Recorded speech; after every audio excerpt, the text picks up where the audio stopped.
Assalamu alaikum warahmatullahi wabarakatuh. Brother Mangira oli mukumbuza nti wacha abantu batambula. Abantu balaga bagenda Karbala abantu.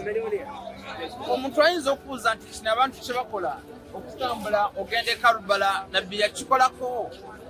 Kye tulina okutegeera abasiraamu nti Nabbi Muhammad sallallahu alaihi wa alihi wa sallama uswatun hasana kyekyokulabirako ekisinga era abantu bateekeddwa okubeera nga bamusomako Nabbi Muhammad sallallahu alaihi wa alihi wa sallama. Bwatyo tulaba nti nga Nabbi Muhammad sallallahu alaihi wa alihi wa sallama maama we nga afudde nga tulaba mu Sahih Bukhari ne Sahih al-Muslim babu ziyaratul qubur. Nabbi Muhammad sallallahu alaihi wa alihi wa sallama yalambulanga abafu era ng'omu kubo ye maama we Amina binti Wahab. Nga we tulaba mu Sahih al-Muslim ne Sahih al-Bukhari mulimu hadisi egamba nti zara Nabbi sallallahu alaihi wa alihi wa sallama qabra ummihi fabaka wa abka man hawlahu. Nabbi Muhammad yalambula entaana ya maama we Amina binti Wahab n'akaaba era n'aleetera basahaba be yali nabo kola ki okaaba. Kiki tuyiga nti Nabbi Muhammad uswatun hasana, ebikolwa bye ebigambo bye byonna kibeera kyakuyiga okubeera nga tukola ki tubikolerako. Nabbi Muhammad Zara yalambula entaana ya maama we nga tukyali wano wennyini. Abazadde bennyini laavu y'abazadde eri mashurut eri condition eriko ebikwakulizo.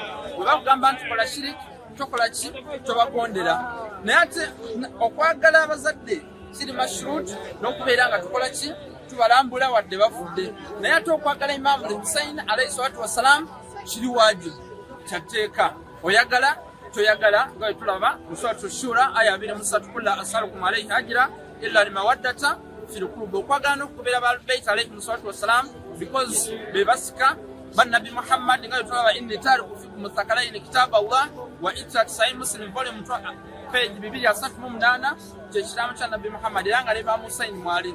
Nolwekyo tulambula Imaamu Hussein kasigenda okukola ziyara ku kabuli ye si shirik si bid'a kuba Nabbi Muhammad yasooka okulambula entaana ya maama we Amina nga tulaba mu Sahih al-Bukhari ne Sahih al-Muslim. Ekyokubiri fabaka Nabbi Muhammad yatuuka ku ntaana n'akaaba.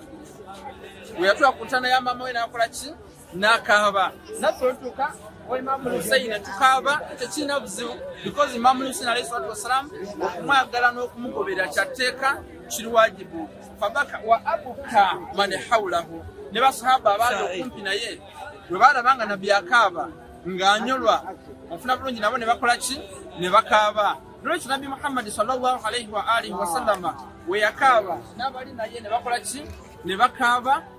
Era nakyo si bid'a okaabira omuntu ng'akoze ki ng'afudde. Lwaki nanti ye yakaaba naye ate nze nkaabira Imaamu Hussein engeri gye baamutta eyeewuunyisa ne bamutemako omutwe baali asigali Bafadhil Abbas n'abalala engeri gye baba battamu eyo eyeewuunyisa nange wenkaaba tekirina buzibu kuba ne Nabbi Muhammad yakaabira maama we Amina.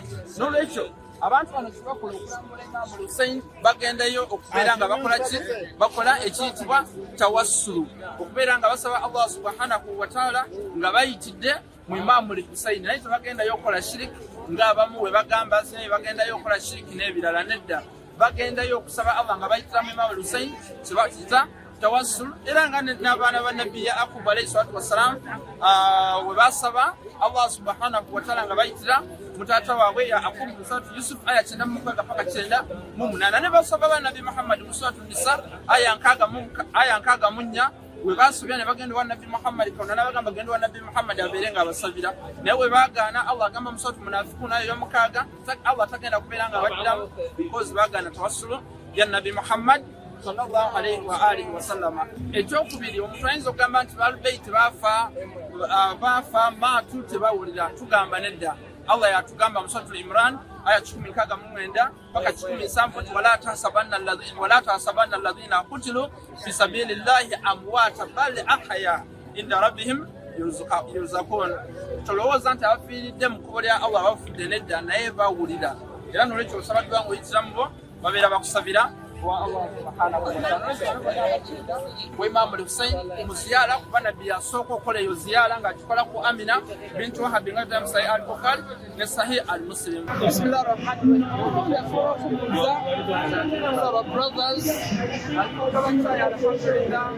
agaba amazzi alhamdulillah tensezimu bagaba mmere out of hubbu Imam al-Hussein out of love ngakikola lwa mukwano eri Imam al-Hussein alayhi salam nanti Imam al-Hussein yo yali mu kiramu kya Nabi Muhammad Sahih Muslim volume yokubiri peji ya 38 inni tariku fikum al-thaqalain kitab Allah wa ijlati ono wakaba amazzi China buli kimu ali mugobera ekiramu kya Nabi ekigamba tugobere Quran ne ba Ahlul-Bayt mitabaganda fa basunni benini ngasooka Imam Ali ne kudako Imam Hassan Imam Hussein mwali ne ba Imam Pako Imam 12 Imam Muhammad Mahdi kulecho programu akikola olw'omukwano gwalina eri bakamabe okusavinga abagenyi Imam Hussein abagende Karbala ekyokubiri osavinga nebeera nga sadaka gyali mukola okusavinga abantu nanti twagamba nti asadaka tutamuna usabuina nawan min anwa'il bala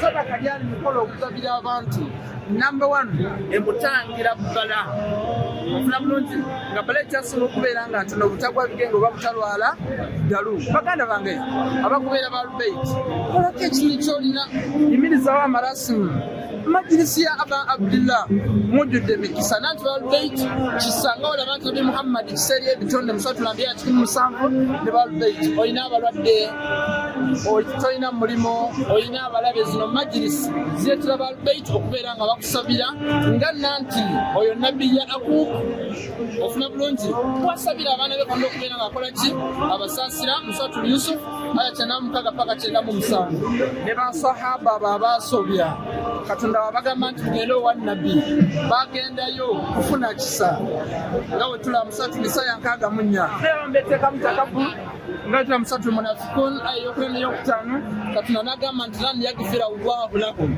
tagenda kubeera nga akola ki abaddiramu ono wagamba bino byonna akikola utovu mukwano eri ba Ahlul-Bayt ekyokusatu Allah subhanahu wa ta'ala musatu al-anbiya yomunana agamba nti wamaja alnakum jasadan la yakuluna ta'ama emibiri gino Katonda yagitonda nga tegiteekeddwa kubeera nga girya nolwekyo emibiri gyetaaga emmere n'amazzi okubeerawo bano yabasavi nga bali mugobeera amateeka ga Allah Quran gye twagamba nti shifaa'un wa rahma tusatul al-Isra aya 82 ekisembayo ne Imam Ali alayhi salatu wassalam ne Fatima Zahra tubayingako baali bamanyi abagenyi basavinga nga abagenyi nga wala musatul insani aya yomunana wa yuqimuna at-ta'ama ala hubbihi miskinan wa yatiman wa asira man akikola bali mukusoma ku Ahlul-Bayt nabo basavinga nga abagenyi abetaavu bamulekwa n'abalala nolwekyo kino kyonna kye tukola eno emmere sadaka ate tabarrukat